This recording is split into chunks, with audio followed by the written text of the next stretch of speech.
Parang itsurang bumalik ho nagdudurog na ho ulit, mga kababayan, 'di ba? Ngayon, kung bakit ko nasabi na pati bakat ito si Panelo magalit na yung mga DDS kasi yung pananaw niya ayan, no, hindi ako naniniwala na tina-target daw ang mga miyembro ng majority. Eh, yun po yung naratibo ng mga DDS, magagalit yung mga DDS kay Panelo, 'di ba? Kasi totoo naman po na hindi tina-target ang majority. Meron na talagang nakabinbin at meron na talagang mga pag-aaral na posible silang makasuhan sa panahon na ito, no, na tapos naging majority lang sila. Alam niyo po 'yun? Tuloy kasi ang mga investigasyon na 'yan, ang mga paratang na 'yan, noong minority pa sila, nasimulan na 'yan. So hindi mo puwedeng sabihin na ganyan. Ano ba 'to si Panelo, bumabaliktad na? Ano? Sabi ni Ma'am Juvie Sestina, tagal na niyan kay Jenggoy. Kaya nga po paliit ng paliit at pakonti ng pakonti, mga boss chief amo sir, yung naniniwala sa mga DDS. Sabi ni Marvin Valentin, Idol Boss Mark, wag mong tantanan mga yan, puro magnanakaw Boss Mark, 13 hudas yan.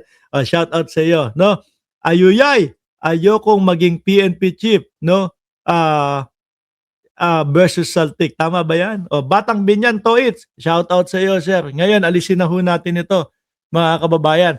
Ngayon, may nakita ho ako, mga bossing. Si Bato de la Rosa at etong si Bongo, susuko na ba? O,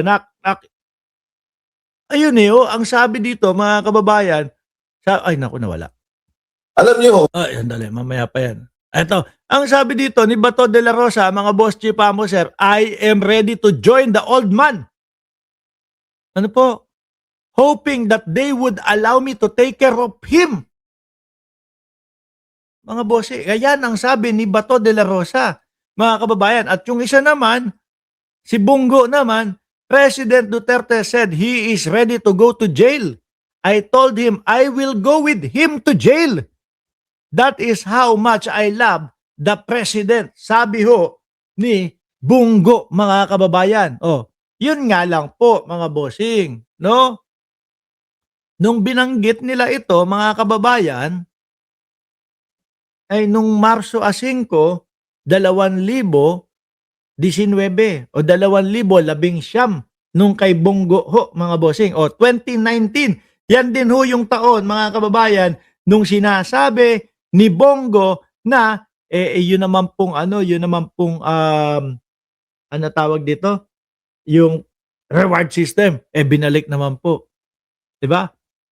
500,000 kapag kabuhay, 1,000,000 kapag kapatay at 2,000,000 kapag nanlaban. Ng mga panahon na 'yan 'Di ba? Ng mga panahon na ho 'yan, mga kababayan. Ngayon, eto na. Iba na po ang sinasabi nung dalawa. Kaya ho kung ito ang pagbabasihan, mga bossing, etong sinasabi nung dalawa, si Bato at si Bongo, sabi ko, kapagka lumabas ang warrant of arrest nitong dalawa na ito, susuko agad 'to. No, kaya lang, mukhang taliwas po doon sa kanilang mga sinasabi dati, 'Di ba? Mukhang taliwas po. Yung dati na sumisigaw-sigaw na si Bato de la Rosa na, "Come on, Mr. Trillanes, Mikmadi." Wala na po. Nung napunta po, naipit sa loob ng Senado itong si Bato de la Rosa, kala mo po pinainom ng suka, putlang-putla yung muka, takot na takot. Nung binanggit na nandun sa labas si dating Senador Antonio Trillanes, ang nasabi na lang po, magaling siya. Tinabi, shoutout sa'yo. Magaling siya. Ano? Parang maiyak-iyak na nga ho, mga kababayan. At ito naman din po, si Bongo, mga kababayan. No, paano pong hindi natin paniniwalaan yung mga sinasabi ng dating senador na si Antonio Trillanes nung sinabi niya na first batch si Duterte, nangyari po, inilipad na po ang dating Pangulo. Second batch si Bato de la Rosa, nangyayari na po. At ito na nga po, nagtatago na si Bato de la Rosa. Na yung mga sinabi niya dati, ang yayabang pa, hindi mapatunayan ngayon. Tapos, ang ano pa nila, nung mga DDS katwiran pa nila. Wala pang senador na nahuhuli o inaresto sa loob ng Senado. Ano tawag nyo kay De Lima, kay Trillanes? Nung panahon na sila ay inaresto doon sa loob ng at kusang loob na sumama sila doon sa mga humuhuli sa kanila. Ngayon eto, ang yayabang ninyong mga DDS kayo, sinasabi ninyo, kesyo weak ang presidente si Presidente Marcos, weak si Robin nga, weak daw yung mga kabataan ngayon eh. Pero ano ngayon ang itsura ninyo?